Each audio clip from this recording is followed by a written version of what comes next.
What's up, guys? So today we are addressing the ankle and then we're going to couple that in with the squat. So the very first thing that you're going to do is you're going to grab a band and we're going to step into the band, making sure that the band is coming at either the same height as the ankle or slightly below.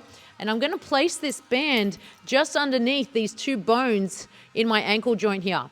And then from there, all I'm going to do is hold down the band at the back, and then I'm going to try and get my knee over my toe as far as I can. From here, I'm just going to rock back and forth, and I'm going to maintain this position and try and get these two bones here to glide back.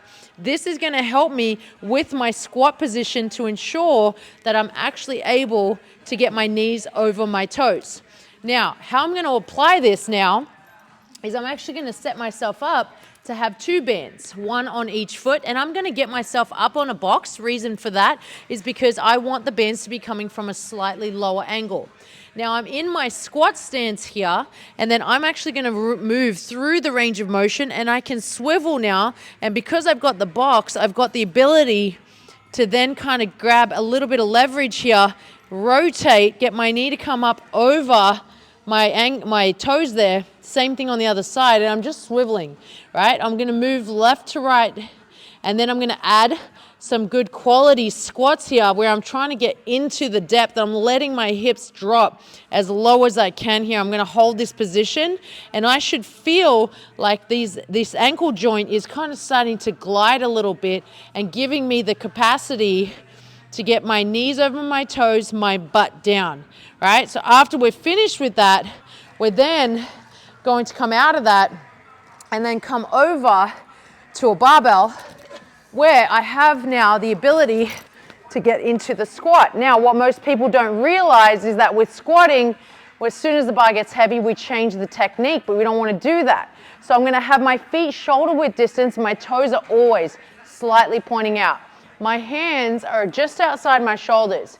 Biggest thing here is having a tight upper back, because if you're relaxed here, then it's going to be easy for me to kind of like dump into my lower back. So tight upper back, and you'll see that my elbows are kind of pointing on a 45-degree angle straight back behind me.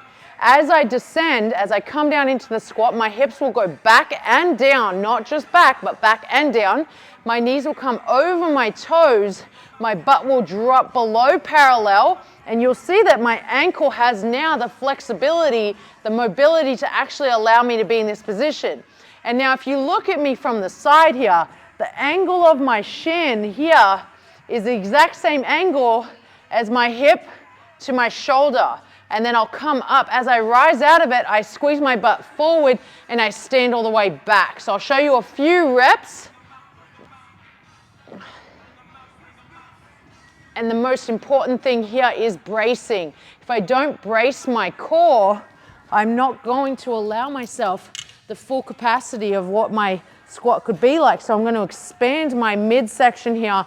Imagine that I'm got that same sensation of coughing and sneezing and laughing, and that's going to be what creates that pressure in my belly to then be able to support my spine.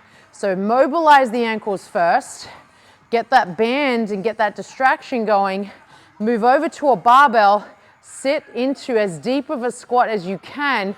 You're going to hit this and make sure you can either go back and forth between the two and give this a go. All right.